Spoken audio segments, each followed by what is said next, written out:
Well, good afternoon, everyone, and thank you for tuning in. If you received my invitation to join us for today's discussion, you probably read that I described the moment we're living in as a crossroads in the fight against COVID-19, not just for our community or our Commonwealth, but for our entire country. I say that because cases are increasing at an alarming rate. Last week was record-breaking, and not in the good way. This past Saturday alone, Massachusetts reported 5,356 new confirmed cases, more than triple the number of cases from just 30 days ago. We've now exceeded 250,000 cases of the virus in Massachusetts. At the same time, we've also seen an alarming surge in hospitalizations in recent weeks, which has prompted the governor to begin reopening field hospitals, including one in Worcester and another coming soon in Lowell. From November 1st to December 1st, the number of people admitted to Massachusetts hospitals has nearly tripled. And as of yesterday, more than 1,500 COVID-19 positive patients remain hospitalized, with 1 in every 5 in an intensive care unit. That means that our healthcare workers, our nurses and doctors, medical technicians and support staff who have been doing incredible work under unrelenting stress for months are now under even more pressure, working around the clock to save lives. Their efforts have been nothing short of heroic. Many are working 12, 18, 24-hour long shifts, and that's been going on since March. They're feeling the effects of exhaustion, and these discouraging numbers are not helping. I can't emphasize enough how important it is that we support them, not just through our earnest words of appreciation, the signs in our front yards, and even the additional relief that I proudly cast my vote for down in Washington, but also through our actions that we demonstrate each and every day. It's my hope that our discussion this afternoon will serve as an important reminder to each of us of the simple things that we can do each day to keep our healthcare workers safe and able to keep doing their job. So that's why I'm just thrilled. I have 2 incredible guests with me this afternoon who know firsthand what our frontline medical workers are going through and what we can do to help them. Our first guest is Congressman Raul Ruiz, who has been an invaluable voice in Congress over the past 9 months as we navigate this pandemic. After Congressman Ruiz graduated from UCLA, he went on to become the first Latino to receive 3 graduate degrees from Harvard University, including a Doctor of Medicine from Harvard Medical School, a Master's in Public Policy from the Kennedy School, and a Master of Public Health from Harvard School of Public Health. After overachieving, after overachieving at Harvard, Congressman Ruiz completed his emergency medicine residency training at the University of Pittsburgh School of Medicine before becoming an emergency physician at a nonprofit hospital in Coachella Valley District, where he and his parents emigrated and he now represents in the US Congress. I've gotten to know him as a true champion for our community healthcare centers, services that are extraordinarily important to communities like Lowell, Lawrence, and Fitchburg. Now heading into his 5th term, Congressman Ruiz sits on the Powerful Energy and Commerce Committee, which has direct oversight on healthcare issues. And as of yesterday, I'm proud to also call him chairman of the Congressional Hispanic Caucus. Chairman Ruiz, welcome. Thank you so much, Congresswoman. This is such a privilege and an honor to be on this live Facebook with you for your constituents. You have been an incredible representative, an incredible advocate, and what makes you incredible is not only your intellect, but also your compassion and your genuine caring and empathy during this pandemic. And it's just been a privilege and a pleasure to serve with you. As you said, I am an emergency medicine physician. I practice in the emergency department during the H1N1 pandemic and led a lot of post-pandemic vaccination campaigns in the hardest to reach areas, including my home area of Coachella and the Coachella Valley. I grew up the son of farm workers living in a trailer park.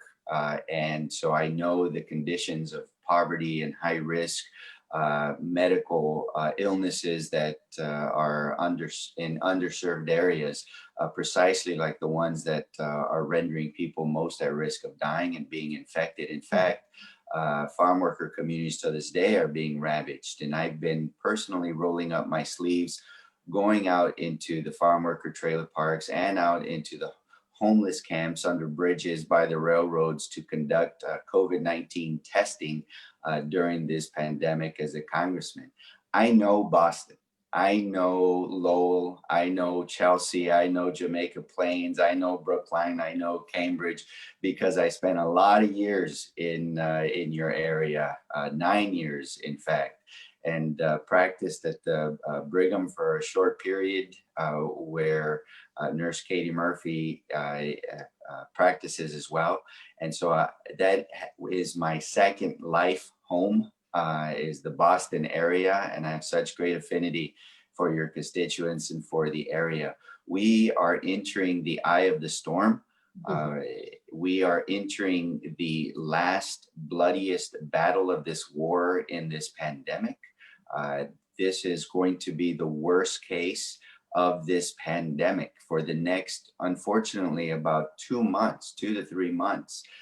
But we do see the light at the end of the tunnel, not only because our therapeutics have improved and we are better able to keep people alive and help them leave the hospital sooner with medication, but also because we have some pretty effective vaccines that are right around the corner. Now, when I say right around the corner, I mean first for the providers and seniors and long-term residents, then people in about 2 months, people with chronic illnesses and that work in high-risk essential jobs. And then finally, in about 4 or 5 months from now, you're going to see the general public having access to them. But don't forget that these vaccines require 2 doses around a month apart. So all those time frames that I've given you, just add a month, and that's when you would start to see the effects of these vaccines for those populations. Yes. So at least for providers and high-risk nursing home seniors, you will start to see the effects of the vaccine in January, early February. So that's when we're going to start exiting this storm. But it's still going to take time, maybe mid to late next year, where we're going to really start to take some breaths of relief. So thank you for that. In fact, our governor unveiled the plan for our vaccine distribution today. So we'll definitely talk about that more, but really just thank you for being here today. Raul, I have to introduce our second guest, who she's just as amazing, clocking in with some pretty outstanding credentials in her own right. Katie Murphy is the president of the Massachusetts Nurses Association, the largest union and professional association of registered nurses and health professionals in the state, representing more than 23,000 heroes working across 85 healthcare facilities. And before being elected president early this year, Katie represented MNA members on the board of directors for 10 years, and she's just been a lifelong advocate for protecting nurses and healthcare workers. Katie brings with her decades of firsthand knowledge, which includes her night job, not her day job, her night job as a registered nurse on the front lines of this pandemic at the Brigham and Women's Hospital. She graduated with an Associate of Science in Nursing from Vermont College, a Bachelor of Science in Nursing from Boston University, and a Master of Science in Nursing from Framingham State. You all know how to make someone feel like an underachiever. Katie, welcome. So good to have you today. Oh, thank you very much, Congresswoman Trahan. And at least I didn't have to follow anybody of any accomplishments. So, you know, it is so important in our representative democracy to have people speaking for us in the halls of power from across the country, California, Massachusetts, speaking for us, worrying about your constituents, thinking about your constituents, and then going and working for our constituents. We know that it is, especially for you, Congressman Ruiz, traveling across country, leaving your family, and you as well, Congresswoman Trahan, leaving your family and going to perform this public service. It's critical. It's how we make decisions. It's how we choose, how we live, how we die, and everything in between. And having people of your passion and your caring and your skills, I think is reassuring to so many of us. And I want to thank you for the work you're doing, and just keep on doing this very important work. Thank you for that. Now I know that folks who have tuned in, they're eager to hear what you all have to say. So I'm just going to dive into some of the questions that we've received in anticipation of today's conversation. So Congressman Ruiz, this first question is for you. As I mentioned earlier, you were already an incredibly important voice for public health in our caucus well before COVID-19, and your expertise as a physician has only become more instrumental as we've worked to respond to this pandemic.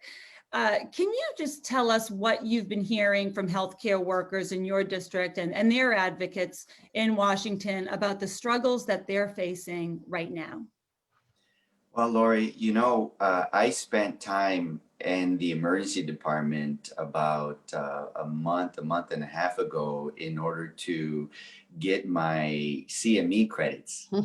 Katie, I still have to get my CME credits to maintain my medical license and pass those tests and do all the things I have to do as a doctor. So I went to provide teaching for the residents and educating attendings and others about healthcare policy and emergency medicine, disaster relief.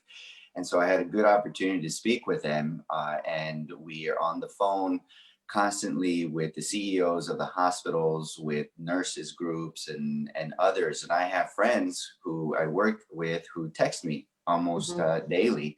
Right. And indeed, we are seeing such a rapid rise in hospitalizations. We have not reached the point of overcapacity. We have about less than 15% reserve in ICUs, and that is expected to be depleted. The biggest thing that I hear is a sense of frustration and anxiety of being burnt out, of doing everything they can, putting themselves at risk as well. I mean, they have to wear their masks, etc. But, there's always an element of risk. Right. And they're tired. They're tired. And some of them are quarantining. Some of them have been infected. So they need relief. And it is more demoralizing when they see people who are flaunting, not wearing precautions, who are still angrily protesting and bringing doubt on wearing masks, on physically distance, of not heeding all these precautions, because the risk is not only the individual who refuses to wear a mask or angrily wants to congregate. The risk is spread to others in nurses and families and neighbors and the doctors and in the hospitals. And so that's what I'm hearing, is this sense of in about a week, which would be 2 weeks, 3 weeks post Thanksgiving, they're going to be really busy. Right. And it's not going to stop because we have the holidays and we have Christmas. And so that's why this is going to go on till January, maybe early February. And so that's what I'm hearing from them, is a desperate plea to the public to really wear a mask and follow all the precautions, stay at home as much as possible. And hopefully folks who are tuning in are receiving that, message, and we do our part to distribute that message. It's so important that we do what we have control over. I mean, Katie, same thing, day-to-day basis, especially as cases continue to increase across the Commonwealth. What are you hearing from MNA members, and are nurses getting the PPE that they need? Thank you. It's so interesting to hear Congressman Ruiz say exactly what we're hearing. So really the situation is the same. Nurses and healthcare workers are seeing a level of death and suffering that we don't think anybody has seen in 100 years. And nurses and healthcare workers are feeling exactly the same way, exhausted, often being the only ones in the room taking care of patients performing tasks that used to be taken care of by a whole team. Yeah. So now, we need to minimize the people in the room for safety's sake. And so you have one nurse in the room doing these activities. And then at the end of life, there's the nurse holding the iPad so the family of the patient can see the patient and vice versa, sometimes as they draw their last breath. And so nurses and healthcare workers, I can't stress, it's the entire team, physicians, respiratory therapists, everybody who's been there are exhausted and they're frustrated. It's very interesting. They're very frustrated at the lack of robust leadership at the national level that could have minimized this, could have had a great impact. And if we had only been prepared for the pandemic. We wish there had been a national response. And we also feel concerned. I know that I'm hearing from my members that every time the CDC decreases the level, the standards for safety, we feel that we're even more and more at risk. As you know, it used to be we'd wear one N95 for an interaction with a patient and then toss it away. And so every time and we know that that's the scientific standard for care. So nurses and healthcare workers are feeling like now, in our 8th and 9th month, we're really in even in greater peril. And the ability to get high quality N95s is very inconsistent. You had said that, are we getting the PPE we need? It was very, very challenging in the spring. There wasn't enough. People were reusing it. People were writing their names and unit numbers on the N95s so they could be decontaminated and returned back to us, which many people felt was very, very dangerous. And so we wish that there had been, again, both a response on the national level to address that, of full implementation of the Defense Production Act in March to, address some of the shortages. Yeah. The shortages don't seem to be quite as acute right now, but it is just early December. And I think Congressman Ruiz made such a good point. We're not even 2 weeks post Thanksgiving. Right. And then we have the other winter holidays. And,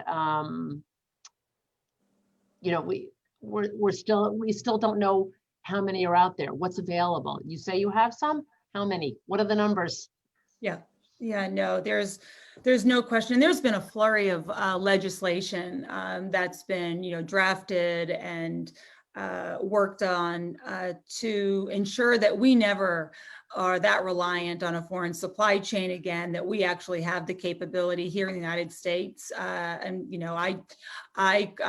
led the Pandemic Production Act, which is modeled after the DPA, but for a pandemic, and takes some of that decision-making authority, puts it in the hands of HHS, so it's not politicized. Katie, you brought up a great point. The stress of dealing with the exhaustion, the anxiety, and the daily exposure to patients dying from this disease, it's unimaginable to most of us. Wondering if you can speak to that and what MNA has been doing to support nurses, struggling with the mental wear and tear of this pandemic, and is there something that folks in our community could and should be doing to support them as well? Thank you. Well, we often have very good teams at work, and we certainly do rely on one another. But, from the very, very beginning, we have been listening to what nurses are saying and taking those concerns. And we've been writing actually a weekly letter to the governor, and also including letters to the Secretary of Health and Human Services in Massachusetts and the legislators, to tell them what's going on the front lines and how we feel that they can intervene. You know, we've been so that we can protect our patients, but also protect our caregivers. If you don't have physicians and nurses, if you don't have a robust team, then patient care is going to suffer. So we have been trying to let people know. We've been sharing this, you know, in the media and on social media so that our members know how we're advocating for them on the state level, you know, every possible way. And then when you were talking about, you know, caring for the nurses, we've actually been bringing in psychologists and therapists, like really from the beginning, to try and process some of the trauma. And, I'm sure Congressman Ruiz, and I'm sure you are as well, Congresswoman Trahan, in your communities, you know, seeing, you know, how, you know, some parts of the population have been absolutely devastated, and being able to kind of process that has been, I think, a goal of the M&A to reach out and have conversations and acknowledge this moral distress that people are feeling. Yeah. And I know it's so important for folks in the healthcare community that know that we are like 100% supportive. They are our frontline heroes right now. And I know that what we can be doing is taking those precautions to ensure that we contain the spread. But, you've seen a lot of beauty, I think, on the community level in terms of, bringing meals to hospitals and just showing the appreciation for a job that is something, like I said, we can't imagine. So Congressman Ruiz, you and I both proudly cast our votes for hundreds of billions of dollars in aid to hospitals and community health centers across our country, including in our respective districts. And I know I've heard from hospital and healthcare administrators, as well as from individual doctors and nurses, about how more relief is needed. But sadly, that relief has been stalled because we haven't had the partnership we need from the Senate. Would you mind just talking a little bit about what the lack of additional relief has meant for hospitals and health centers in your district? Mm-hmm. Well, it seems like it's more of a comprehensive public health response or lack of that really hurts the providers and the nurses that work either in the clinics or in the emergency departments, ICU, or throughout the hospitals. The frontline workforce has been hurt. They're limping right now for several reasons. One of the first reasons is because as we had these sudden, rapid stay-at-home orders at the very beginning, when we really didn't know much about this virus, and it was really, our epidemiological numbers and projections showed that it would have been very devastating if we would have continued life as usual. Some of those hospitals and those wards and those clinics also had to close down. And so that means that they didn't get the revenue that they needed. So those practices, those hospitals were hurting. Now, some hospitals, the emergency departments, the ICUs, the hospital floors were busy, and so they were moving, but they're just a part of a larger healthcare system. So that was difficult. Once those stay-at-homes were relieved, people were still afraid to go see a doctor because they didn't want to take up space that they thought they didn't need, or they didn't want to expose themselves to other patients that might have COVID-19. So a lot of the chronic illnesses, patients stayed home until they were severely sick, and then they went to the emergency department and ICU, etc. We've done a lot better job of reassuring the public that they still need to take care of their diabetes, they need to take care of their heart issues, their lung issues, everything for health maintenance, because in order to survive COVID-19, they need to be at the best health possible. And so we really want them to still see their cardiologist, pulmonologist, internist, family physician, et cetera, and maintain all the routine health appointments that they can. And all the hospitals and clinics have been retrofitted and have been sterilized and have been managing their workflow. In addition to that, you won't believe this, Lori, but right now, in the middle of the pandemic, this administration and HHS and CMS is going to go have a cross the board cut to reimbursements for all the specialty physicians. So that's not good.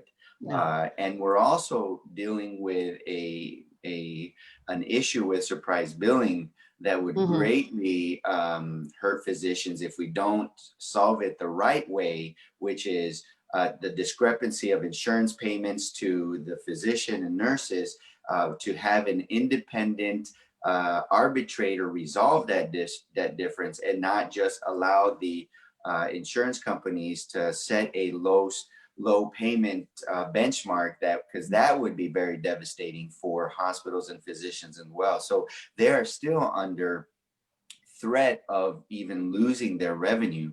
So we passed $175 billion for the Provider Relief Act that went to hospitals to pay their employees and nurses, and went to doctors, et cetera. The HEROES Act that we passed had billions more for the providers, including hazard pay, to precisely deal with the traumas and the anxieties that they are the highest risk essential job employees in our nation right now, because they're actually taking care of patients who have COVID-19. But of course, we passed it in the House. Mitch McConnell has now wanted to take it up in the Senate. And now we have other proposals. But it's not only that lack of funding that goes directly through hospitals and nurses, it's also the lack of funding for testing, contact tracing, incentivized quarantining. Because if we give the resources necessary for a containment phase and surge phase apparatus to decrease the transmission, to decrease the patient load on our physicians and nurses, then they decrease the risk of getting infected themselves, decrease the risk of burnout, decrease the risk of having post-traumatic stress afterwards, and overall it'll be better. You know, my county is soon to run out of the CARES money that we passed and we fought for. We put CARES money into some states. The county receives $500 million out from those money, and they're using it for masks, for incentivized quarantining now, which took a long time, but now they're using it for contact tracing, testing, etc. And it's that those funds will not last forever. So we really need this robust, comprehensive aid package now. That also includes stimulus monies. That also includes unemployment insurance extension. That also includes small business extension. Why?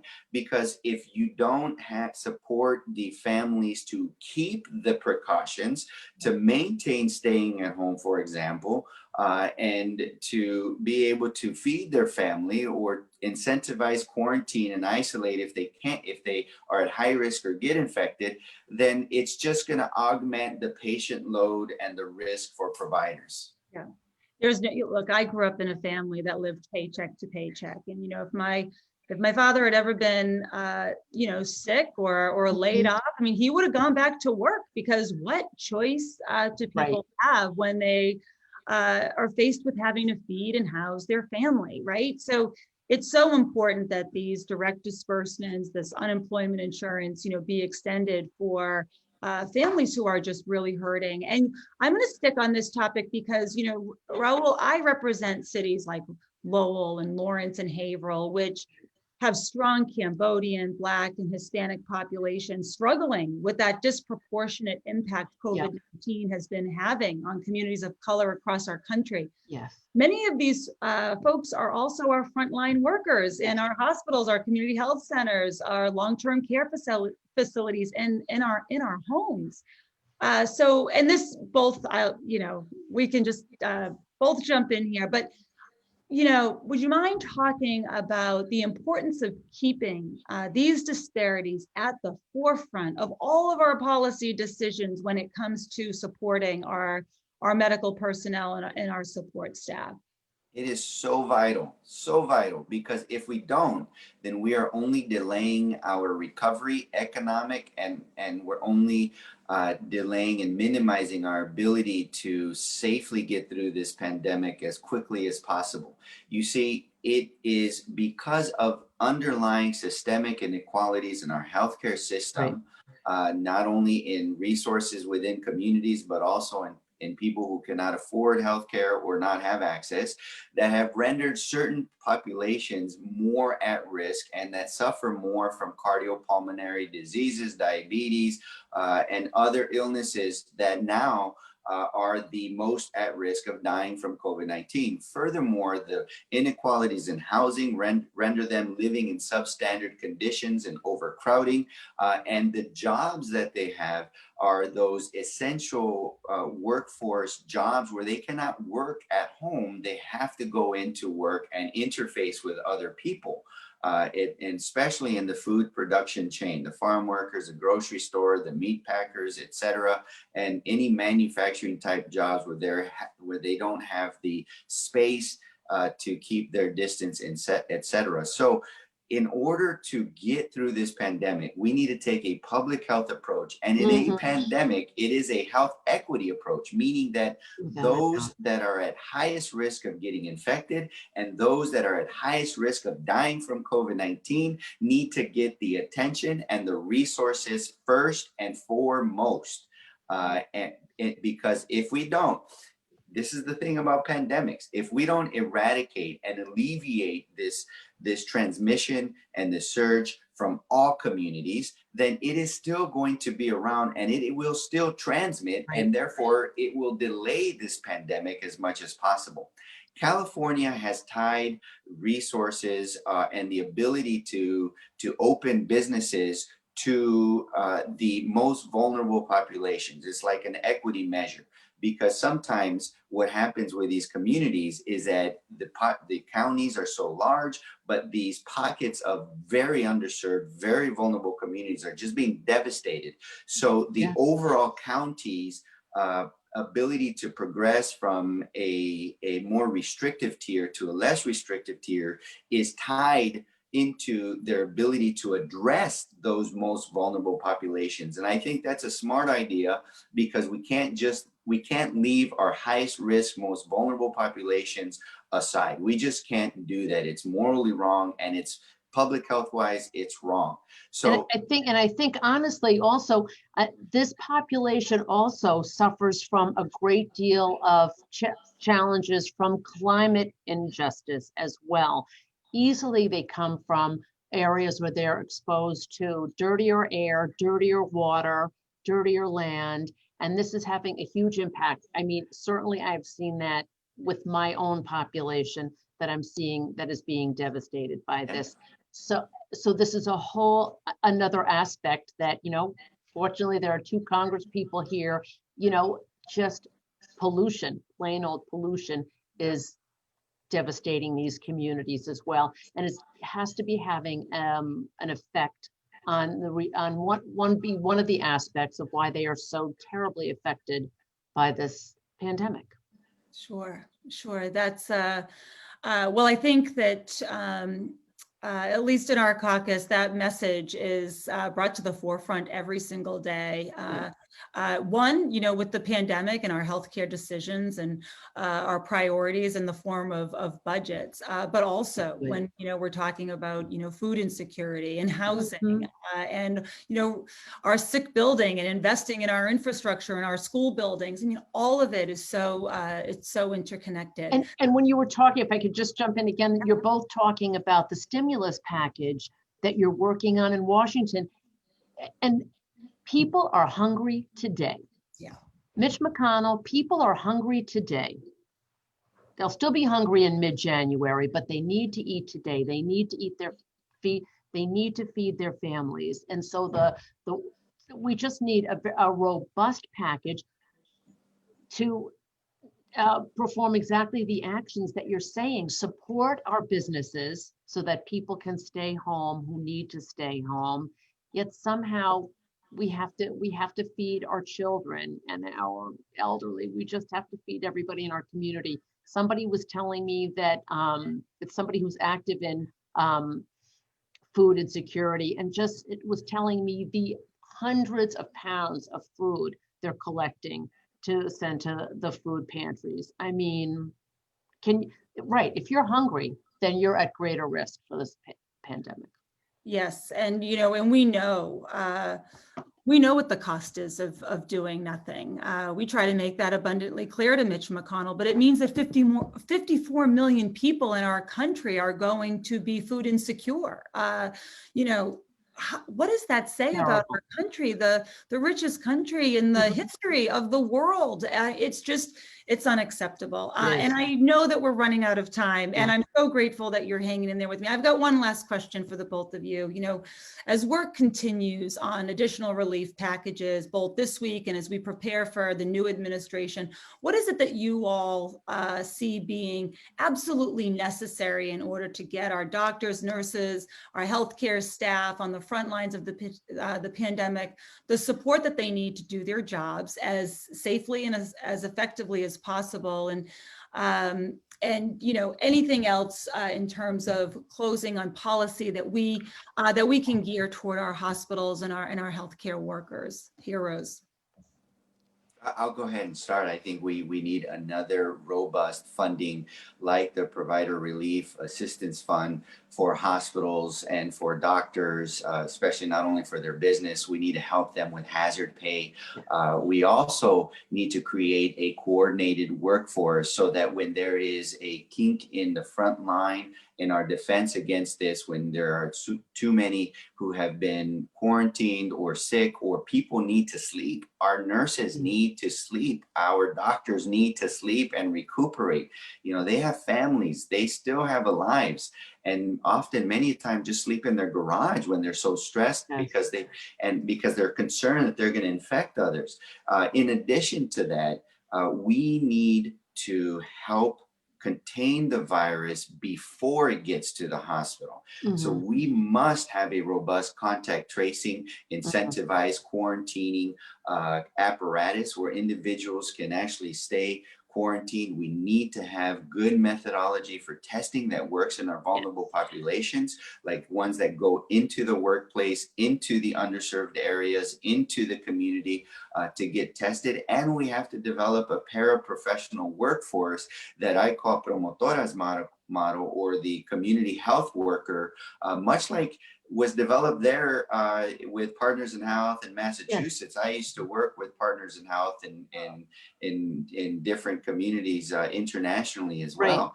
And so if you get people from the community who understand the patient, the culture, the neighborhood, the resources, and know how to finagle and hustle through those limited resources, plus with caseworkers who are professional to get them incentivized care, to manage their illness, to get them the aid that them and their family need to ensure they can go back to work and protect them that way, and to find locations where they can be quarantined with assistance economically, then we can get this done quickly and done right. And you really do bring your Partners in Health experience to your work every single day. But you know what, you're absolutely right. We include that in testing when we are saying to everybody, just please maintain the meticulous protocols that many of us have been. Mask at all times. Limit those social gatherings. I had to tell my 93-year-old mother she could not go to a party Saturday night. And we didn't have Thanksgiving, and people are going to have much smaller groups at their Hanukkah celebrations and at Christmas. Don't go anywhere. Wear your mask, hand sanitize, and I agree with you. Testing, that is so important. But I think having our national leaders, I mean, when I see them on television and in the news wearing masks and appropriately physically distancing, this sends a strong message. It says, we're your leaders, we have the greatest scientific advice, and this is what we're doing. I think the president-elect saying, just wear a mask for 100 days, then you feel like it's kind of finite. You think, gee, you know what? I could do that.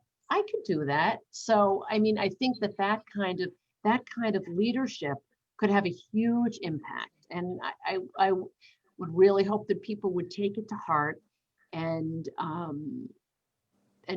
really try and put it into practice. And I think what you're suggesting with your stimulus bill, if looking at every aspect of American life, really says to the American people, you matter. You matter. It doesn't matter in what state you live or how big your house is or how many apartments your building has. You matter. That's exactly right. I can think of no better message to leave everyone with. And I know how busy you both are. I want to be mindful of that. So we'll let you get back to both of your very important day jobs. But I have to just say thank you again for taking the time to be here. I know that folks tuning in greatly appreciate your everything you're doing, but also to hear your your unique perspectives. I also want to thank everybody who's watching right now. Whether you've had the opportunity to join us live or you're watching this later on, your commitment to staying informed and staying healthy and doing your part to slow the spread of COVID-19 has never been more important than it is right now. You've heard how much our heroes are fighting to save lives in hospitals and health centers across Massachusetts and across the country, and they're relying on each of us to continue to do what's in our control. Right. Wear a mask, maintain a safe social distance, wash our hands, stay home, don't have those informal gatherings in your home. We've also heard about what kind of support is necessary from Washington to ensure that our healthcare workers have the tools and the resources that they need to save lives while also keeping themselves safe. So negotiations surrounding additional COVID relief, it's in progress, and there's no question that the next aid package must absolutely prioritize another round of assistance for our nurses and our doctors and our support staff. They deserve to know that their elected officials are looking out for them the same way that they've stepped up to heroically look after all of us during this pandemic. So I'll keep fighting alongside Chairman Ruiz to make sure that we fulfill that obligation. But I want to thank you all for taking the time to tune in and to thank you to our incredible guests. Stay healthy, stay safe, and stay home. Wonderful job. Thank you. Thank Great both of you, conversation. and best of luck and stay safe. And we appreciate the work you do every day. Thank you. Thank you. This was a pleasure. Thank you so much. Thank you.